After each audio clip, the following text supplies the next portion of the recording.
के नौकर जैसे ही मरो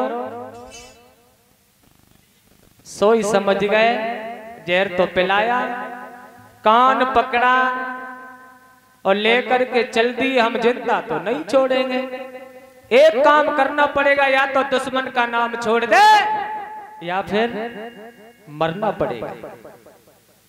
लेकर के चले, समुद्र में ले जाकर के फेंका, और समुद्र में जब ले जाकर के फेंका तो प्रभु पालना बन के आए।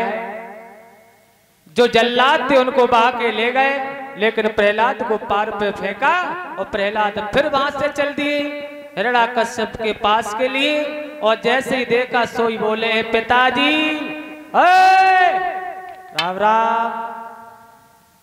मुख से एक ही रटना, श्री कृष्ण गोविंद हरे मुरारी, हे नाथ नारायण वासुदेव। हिरण्याकश्यप ने पकड़ा प्रहलाद को, काल कोठरी में बंद कर दिया, जिसमें नाग और नागिन प्रहलाद के ऊपर खेल रहे हैं, लेकिन किसी ने प्रहार नहीं किया। उसके बाद में हाथी पे कुचलवाया, लेकिन हाथी ने भी उठा करके अपनी सूंड पे बैठा लिया, लेकिन हाथी ने भी कुछ नहीं किया। अंत में जब काल कोठरी खोली गई, प्रहलाद बाहर निकले और फिर दूर से बोले, पिताजी राम राम। बहुत समझाया और प्रहलाद कहने लगे हैं, सुनो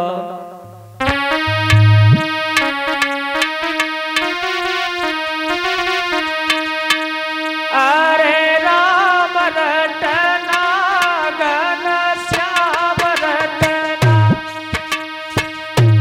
घन श्याम रटना,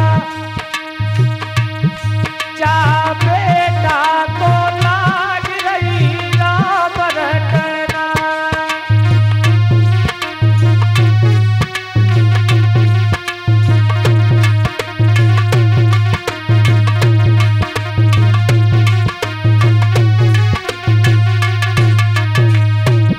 आशा करेंगे सभी भक्तों से, माता बहनों से, सभी लोग ताली बजाते हुए बोले, अरे राम रटना रे घन श्याम रटना, घन श्याम रटना, बेटा को लाग रही राम रटना।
बहुत सुंदर।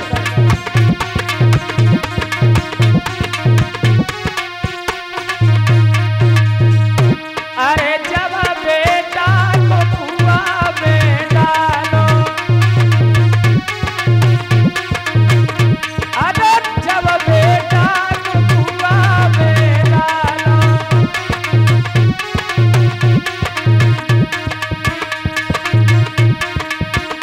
तब रस्सी धूप धरो दी अपना, धरो दी अपना, बेटा को लाग रही राम रटना।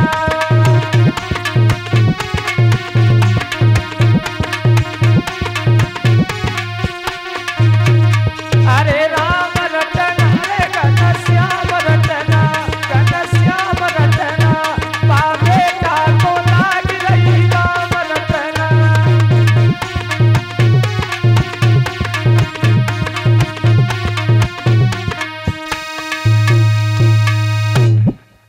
व्यास नंदन सुखदेव सावधान करते हैं, वो कहते हैं सुनो राजा, बहुत बहुत समझाया लेकिन प्रहलाद ने एक नहीं मानी। हिरण्यकश्यप भी हार के बैठ गया। अब क्या होगा? इधर कयातु समझाने लगी है महाराज,